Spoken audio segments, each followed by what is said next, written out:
ඇමරිකානු ජනාධිපතිවරයා මේ වෙනකොට පස්ස බිම ඇවිල්ලා ඉන්න බව තමයි පේන්න තියෙන්නේ. ආන්ද්‍ර කුමාර දිසානාගේ ජනාධිපතිවරයාට ලොකු බරක් බවට පත් වුණා. ට්‍රම්ප් ජනාධිපතිවරයා බියට පත් වෙලා ඔහු කියනවා මේ මගේ මිත්‍ර මේ ජනාධිපතිවරයාට කුඹුරු වලට බැහැලා ගොයන් හිටවන්න සිද්ධ වේවි කියලා බදු වලට මුහුණ දෙන්න සැලසුමක් හදන්න කියන එක පිළිබඳව අවධානය යොමු කරමු. කොහොමද රජය ඒ සඳහා සූදානම් වෙන්නේ කියන එක පිළිබඳව අපි අවධානය යොමු. ආයිබෝවන් දින කිහිපයක විරාමයෙන් පස්සේ අපි නැවතත් ඔබ සමග එකතු වෙනවා SL Pulse Political Talk සමගින්.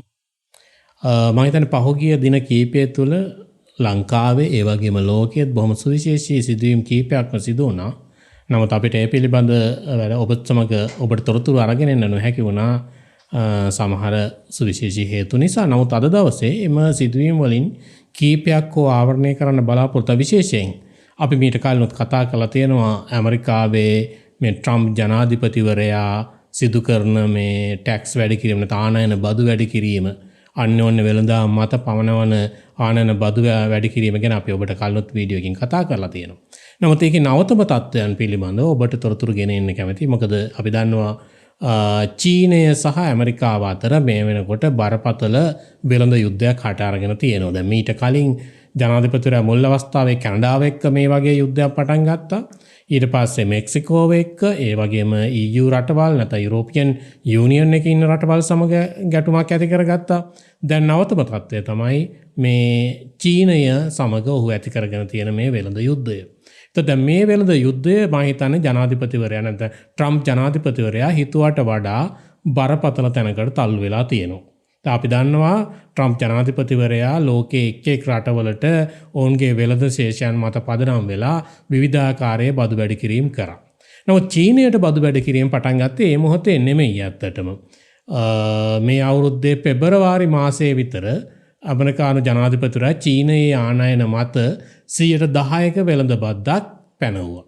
එතකොට ඒකට ප්‍රතිචාර හැටියට චීනය සිදු කළේ මොකක්ද? චීනය විසින් ඇමරිකාවෙන් ගෙනන ගල් අඟුරු, ගෑස්, ඒ වගේම කෘෂි උපකරණ, කෘෂි යන්ත්‍රෝපකරණ මේ වගේ දේවල් මත බද්දක් පැනවුවා චීනය. එතකොට ඊට පස්සේ තමයි දැන් නැවතත් ජනාධිපතිවරයා මාර්තු මාසයේ විතර 20% කරා මේ චීනයේ භාණ්ඩ ආනයනය මත තියෙන බද්ද. එතකොට ඒ 20% කරත් චීනයට ප්‍රතිචාර දැක්වේ නැහැ. චීනය ඒ විදිහටම සද්ද නැතුව තමන් අර කලින් පනවපු බදුත් එක්ක ඉදිරියට ගියා. හැබැයි චීනයේ සමාගම් ගණනාවක් බ්ලැක් ලිස්ට් කරා. ඇමරිකානු සමාගම් ගණනාවක් ඒ මොහොතේ බ්ලැක් ලිස්ට් කරා. ඔවුන් සමග ඔවුන්ට චීනයේ වෙළඳ කටයුතු කරන්න තියෙන අයිතිය අහිමි කරලා දැම්මා.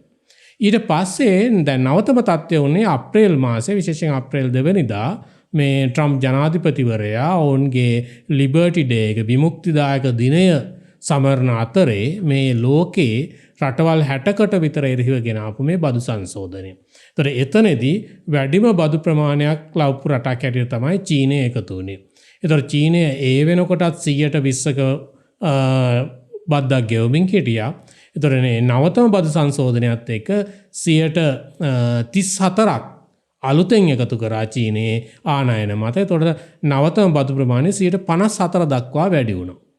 එතකොට චීනයේ 54ක් දක්වා චීන භාණ්ඩ මත ඇමරිකානු වෙළඳපොලේ බදු පනවනකොට චීනය සිදු කළේ චීනයත් බලන් හිටියේ නෑ. ඔවුන් ඒ අවස්ථාවේ ප්‍රථම තවර 34ක බද්දක් ඇමරිකාට ප්‍රතිචාර දක්වමින් චීන වෙළඳපොළ පැනවුවා ඇමරිකානු භාණ්ඩ මත.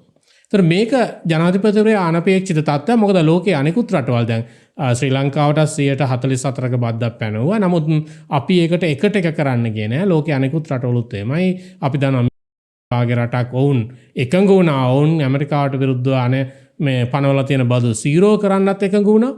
දැන් මේ වාගේ ප්‍රතිචාර තමයි ඇමරිකානු ජනාධිපතිවරයා බලාපොරොත්තු වෙන්නේ.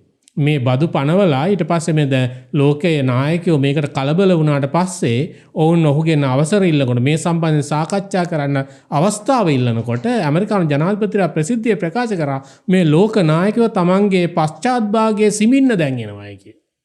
ඔහු මේ ලෝක නායකයන් බරපතල ලෙස උපහාසයට පත් කරා.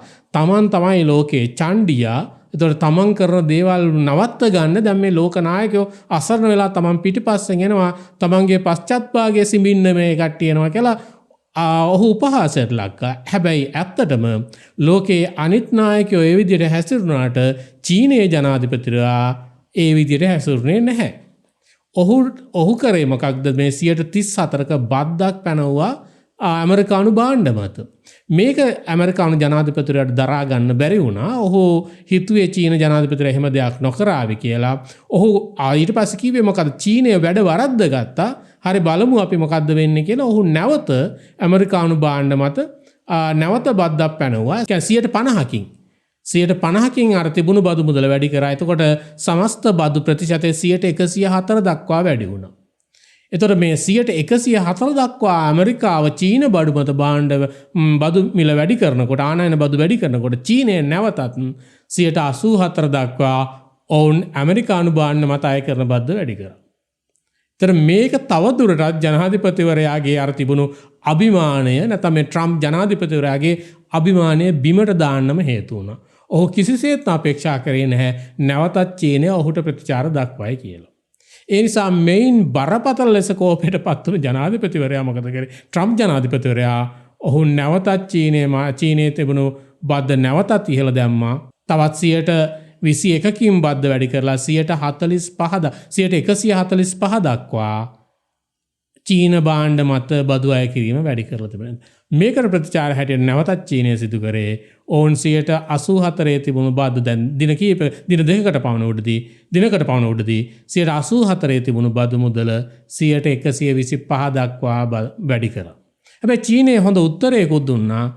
මේක මේ ඇමරිකාව කරන බුලී කිරීමක් මේ තියෙන්නේ. මේක කවදාවත් කෙලවරක් වෙන්නේ නැහැ. මෙහෙම දැනටමත් මේ බදු අසීමිතව වැඩි වෙලා තියෙන්නේ. ඒ භාණ්ඩවල මිල නිසා වැඩි වෙනවා. මේ බදු වැඩි කිරීමේ ගේම් එක අපි මෙතනින් නවත්තනවා කියලා තමයි ඔවුන් 125 දක්වා මේ ඇමරිකානු භාණ්ඩ මත බදු වැඩි කිරීම අරගෙන ගියේ. ඊට පස්සේ ඔවුන් දක්වපු ප්‍රතිචාරය තමයි අපි මීට පස්සේ බදු වැඩි කරලා නෙමෙයි වෙනත් විදි වලට උත්තර දෙන්නම් කියලා කිව්වා. දැන් මේ වෙනත් විදි වලට උත්තර දෙන්නම් කියප එක ඇමරිකානු ජනාධිපතිවරයාට මේ වෙනකොට දැනිලා තියෙන බව නම් පේන්න තියෙනවා. මොකද ඇමරිකානු ජනාධිපතිවරයාට දැනෙන හේතුව තමයි මේ වෙනකොට අපි දන්න දේ තමයි ඇමරිකානු ට්‍රෙෂරි බොන්ඩ් බිලියන් $760ක ට්‍රෙෂරි බොන්ඩ් චීනය සතුව තියෙනවා. යම් හේකින් චීනය මේ ට්‍රෙෂරි බොන්ඩ් වෙළඳපොළට නිකුත් කරොත් නැත්නම් ඔහු මේවා විකුණන්න ගත්තොත් ඇමරිකාව අතිවිශාල ආර්ථික පරිහානියකට ලක් වෙනවා. ඒ නිසාම දෝ කොහෙද දැන් ට්‍රම්ප් ජනාධිපතිවරයා බියට පත් වෙලා ඔහු කියනවා මේ මගේ මිත්‍ර මේ චීන ෂී ජින්පින් එක්ක මම කැමතියි සාකච්ඡා කරන්න කියලා ඔහු දැන් මාධ්‍යයට කියනවා අපිට දකින්න තියෙනවා. දැන් ට්‍රම්ප් ජනාධිපතිවරයාගේ පස්ස බිම යන තත්ත්වයට පත් වෙලා තිබුණා චීනය එක්ක සටන් කරන්න ගිහිල්ලා. චීනය තවත් කියලා තියෙනවා මේ වෙනකොට චීනය දැනටමත් තමන්ගේ රටවැසියන්ට ඇමරිකානු සංචාරය සඳහා යන රටවැසියන්ට ගමන් ඔවුන්ගේ ගමන් සම්බන්ධයෙන් අනතුරු ඇඟවීම් කරලා තියෙනවා. ඒතර ඒ කියන්නේ ඔවුන්ගේ ගමන් සීමා කිරීම කරන්නේ කියන ඇඟවීම මේ වෙනකොට කරලා තියෙනවා. ඒ වගේම ඔහු කියලා තියෙනවා ඇමරිකානු භාණ්ඩ සමහර දේවල් චීනයට ගෙන්වීම නතර වෙන්න පුළුවන්. සමහර සමාගම් බ්ලැක් ලිස්ට් වෙන්න පුළුවන්. මේ විදිහට ඇමරිකානු රජය චීනයට ප්‍රතිචාර දක්වනවා නම් කියලා. ඉතින් මේ කාරණාත් එක්ක ඇමරිකානු ජනාධිපතිවරයා මේ වෙනකොට පස්ස බිම ඇවිල්ලා ඉන්න බව තමයි පේන්න තියෙන්නේ චීනය එක්ක කරපු සටනින්. චීනය එක්ක එහෙම සටන කරන ගමන්ම එතකොට අනිත් රටවලටත් ඔහු බදු පැනවීම කරා. හැබැයි මේ බදු පැනවීම එක්ක අනිත් රටවල් ටිකක් බැගෑපත් වුණා. මේක සම්බන්ධයෙන් අපි සාකච්ඡා කරමු, මේක විසඳගමු කියලා වුන් බැගෑපත් වෙනවා. මොකද චීනයට තරම් ආර්ථික හයියක් අනිත් රටවලට නැහැ ඇත්තටම ඇමරිකාවත් සමග හැප්පෙන්න. මොකද ඇමරිකාවේ වෙළඳපොළ පාලනය කිරීමේ බලය චීනයට තරම් අනිත් රටවල් වලට නැහැ. හැබැයි චීනය එක දෙයක් කියලා තියෙනවා මේ ඇමරිකාට ප්‍රතිචාර දැක්වීම අපි තනියම නෙමෙයි යුරෝපා සංගමයත් එක්ක එකතු වෙලා සාමූහික ප්‍රතිචාරයක් දක්වමු කියන තැනටත් චීනය ඇවිල්ලා තියෙනවා. ඉතින් ඒ නිසා මේ කාරණාත් එක්ක ඇමරිකානු ජනාධිපතිවරයා තරමක් පසුබෑමට ලක් වෙලා තියෙන බව නම් පැහැදිලි. ඉතින් ඒ වගේම ඇමරිකානු ජනාධිපතිවරයා හිතාගෙන හිටියට ගමේ කඩේ බඩු විකුණනවා වාගේ ඇමරිකානු ආර්ථිකය හසුරවන්න පුළුවන් කියලා ඒක එහෙම නොවෙයි කියලා දැනට ඔප්පු වෙලා ඉවරයි. ඔහු මේ එක රාජ්‍යයන් මත ආනයන බදු වැඩි කරනවත් එක්ක ඇමරිකානු කොටස් වෙළඳපොළ අතිශය බරපතල විදිහට කඩා වැටෙන්න පටන් ගත්තා. ඔහුගේ රජය මෙහෙවන බිලියනපතින්ගේ කොම්පැනි අතිවිශාල ට්‍රිලියන ගණනින් පාඩු ලබන්න පටන් ගත්තා. මේක නිසා ඔහු දැන් තේරුම් අරගෙන තියෙන අර ගමේ කඩේ බඩුවල මිල වැඩි කරලා කඩේ ආදායම වැඩි කරගන්න හදනවා වාගේ ඇමරිකානු ආර්ථිකයේ ටැක්ස් ගහලා නැත්නම් මේ විදේශ වෙළඳපොළෙන් එන විදේශ රටවල් වලින් එන භාණ්ඩ මත ටැක්ස් ගහලා තමන්ගේ රට ගොඩ දාගන්න බෑ කියන පාඩම මේ වෙනකොට ඇමරිකානු ජනාධිපතිවරයා ඉගෙනගෙන තියෙන බව නම් පැහැදිලි. ඒ නිසා මේ ආර්ථික කඩා වැටීමකට ඇතිවුණු තර්ජනය තමන්ගේ කොටස් වෙළඳපොළ බිඳ වැටීම සම්බන්ධයෙන් ඇතිවුණු තර්ජනය ඇමරිකාව විතරක් නෙමෙයි ඒක ලෝකයේම කොටස් වෙළඳපොළට බලපෑවා.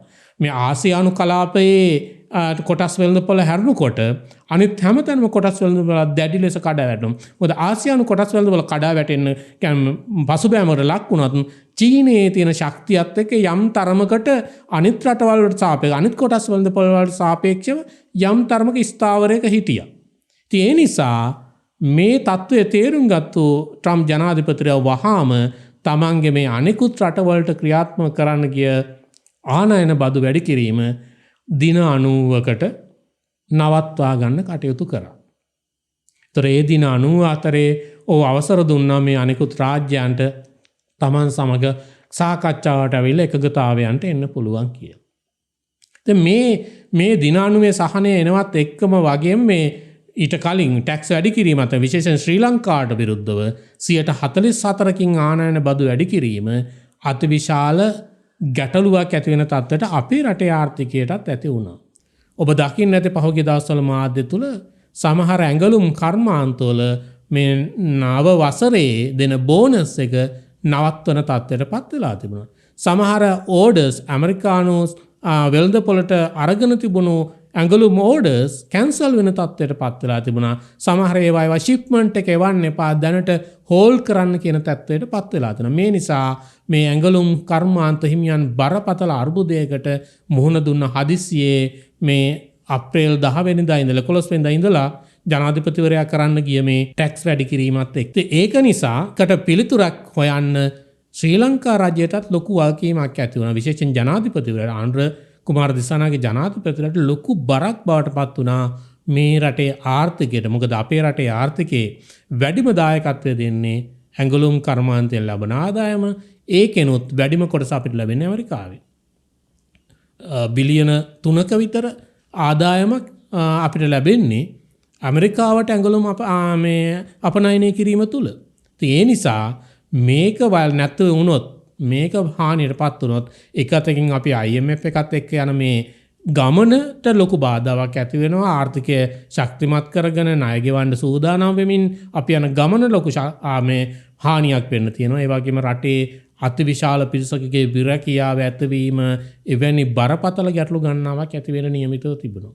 ඒ නිසා මේ බදු පැනවීම දුටු සැනින්ම මේ රජයට සිද්ධ වුණා ඒ සඳහා ප්‍රතිචාර දක්වා. නැත්නම් එතනදී අනුර කුමාර දිසානාගේ ජනාධිපතිවරයා අපිට යම් තරමකට සාර්ථකයි කියන්න පුළුවන්. මොකද ආපු සහනය ඔහුගේ ව්‍යායාමය නිසාම නොවුනත් ආවේ ඔහු අවශ්‍ය හදිසි පියවර අරගෙන තිබුණ බව අපි පිළිගත යුතු තියෙනවා. ඔහු මාධ්‍යයටත් කලින් මාධ්‍ය දැනගන්නත් කලින් විපක්ෂය දැනගන්නත් කලින් වහාම ඇමරිකානු රජයට ලියුමක් මගින් දන්වලා තිබුණා. ජනාධිපතිවරයාට ලියුමක් මගින් දන්වලා තිබුණා මේ කාරණය සම්බන්ධයෙන් අපි වහාම ඔබත් සමග සාකච්ඡා කරලා එකඟතාවයකට එන්න සූදානම් කියන එක පිළිබඳ දැනුම් දීම කරලා තිබුණා. ඒ අතරේ ඔහු විශේෂ කමිටුවක් පත් කරා.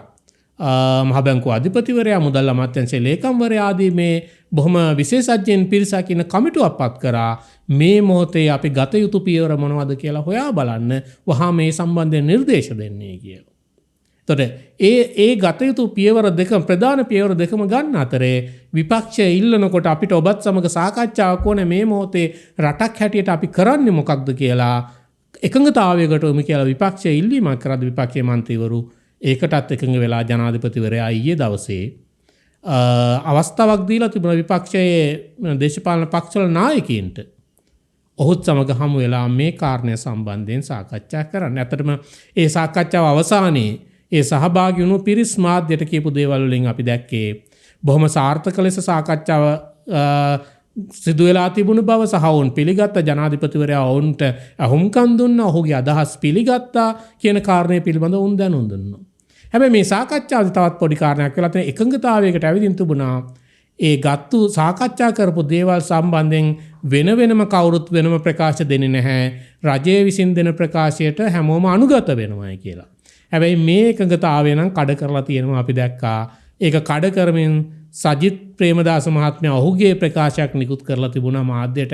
ඊට පස්සේ එළියට ඇවිල්ලා ඒ වගේම අපි දැක්කා හෂඩි සිල්වා මහත්මයාත් ඔහුගේ ප්‍රකාශයක් ඔහු කිව්වේ මොනවද කියන එක පිළිබඳ තිබුණු ඇතුලේ වීඩියෝවක් එළියට දාලා තිබුණා.